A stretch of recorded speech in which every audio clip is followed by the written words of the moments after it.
శ్రీ విష్ణు, ప్రియదర్శిని, రాహుల్ రామకృష్ణ కాంబినేషన్‌లో వచ్చిన 'బ్రోచేవారు' లాంటి హిట్ సినిమాల తర్వాత 'ఓం భీమ్ బుష్' సినిమాతో ప్రేక్షకుల ముందుకి వచ్చారు.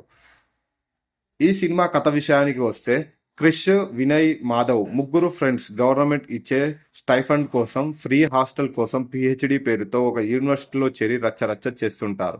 దీంతో వీళ్ళ హెడ్ అయిన వీళ్ళని ఎలాగైనా పంపించేయాలని, వీళ్ళను రీసెర్చ్ పూర్తి చేయాలని కాలేజీ నుండి బయటకి పంపించేస్తాడు. అలా బయటికి వచ్చిన ఈ ముగ్గురు భైరవపురం అనే ఊర్లోకి వస్తారు. అక్కడ కొంతమంది అఘోరాలు లంకెబిందెలు వెతకడం, దయ్యాలు వదిలించడం లాంటి పనులు చేసేవారు. డబ్బు సంపాదించడం చూసి వాళ్ళలాగా ఇక్కడ సెటిల్ అయిపోవాలని ఫిక్స్ అయిపోతారు. దీంతో కాలేజీలో వీళ్ళ బ్యాచ్‌కి ఉన్న బ్యాంగ్ బ్రోన్స్ అనే పేరుతో A to Z సొల్యూషన్స్ అని పెట్టి ఊర్లో ఏ సమస్యలు ఉన్నా తీరుస్తూ ఉంటారు. ఆ ఊరి చివర సంపంగి మహల్ ఉంటుంది. అందులో సంపంగి దయ్యం ఉంటుంది.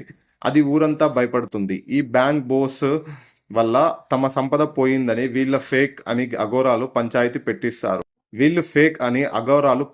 పెట్టిస్తారు. ఊళ్ళో వాళ్ళంతా బ్యాంక్ బోస్ కి సపోర్ట్ చేస్తారు. అయితే వీళ్ళు నిజంగా నిధులను వెతుకుతూ ఉంటారు. దయ్యాల్ని తీస్తారు. అంటే సంపంగి మహల్లో ఉన్న సంపంగి దయ్యాన్ని పంపించి అక్కడ ఉన్న నిధిని తీసుకురావాలని ఛాలెంజ్ విసరడంతో ఊళ్ళో వాళ్ళు భయపడి ఈ ముగ్గురికి ఓకే చెప్పే అంటారు.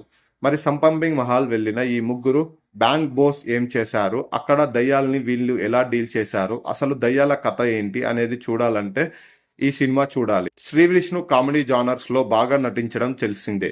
శ్రీ విష్ణుకి రాహుల్, ప్రియదర్శిని లాంటి మంచి కమెడియన్స్ నటులు తోడైతే ఆ కాంబో ఎలా ఉంటుందో బ్రోచేవారులో అదరగొట్టారు.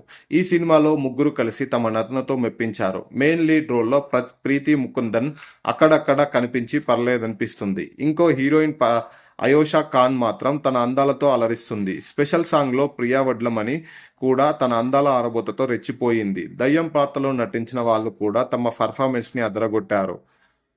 సాంకేతికంగా ఈ సినిమా మెయిన్ సినిమాటోగ్రఫీ చాలా బాగుంది. విఎఫ్ఎక్స్ వర్క్స్ కూడా కామెడీ జానర్స్కి తగ్గట్టు బాగా డిజైన్ చేశారు. అయితే సంగీతం మాత్రం యావరేజ్గా, సాంగ్స్ మాత్రం అంత కనెక్ట్ అవ్వవు. బ్యాక్గ్రౌండ్లో వచ్చే ఆర్ఆర్ చాలా చోట్ల డైలాగ్ వినపడకుండా డామినేట్ చేస్తుంది. ఫైనల్గా మిక్సింగ్ అప్పుడు ఇంకోసారి చూసుకోవాల్సింది. కానీ హర్రర్ ఎఫెక్ట్ దగ్గర మాత్రం బ్యాక్గ్రౌండ్ బాగా ఇచ్చారు. కాస్ట్యూమ్స్ కూడా ఈ ముగ్గురికి చాలా కొత్తగా ట్రై చేశారు. యూవీ క్రియేషన్స్ కాబట్టి నిర్మాణ విలువలో ఎక్కడా తగ్గలేదు. మొత్తంగా ఓం భీమ్ బుష్ సినిమా ప్రేక్షకులను నవ్విస్తూనే కాసేపు భయపెట్టి ఓ మంచి పాయింట్ని ఎమోషనల్గా చూపించారు.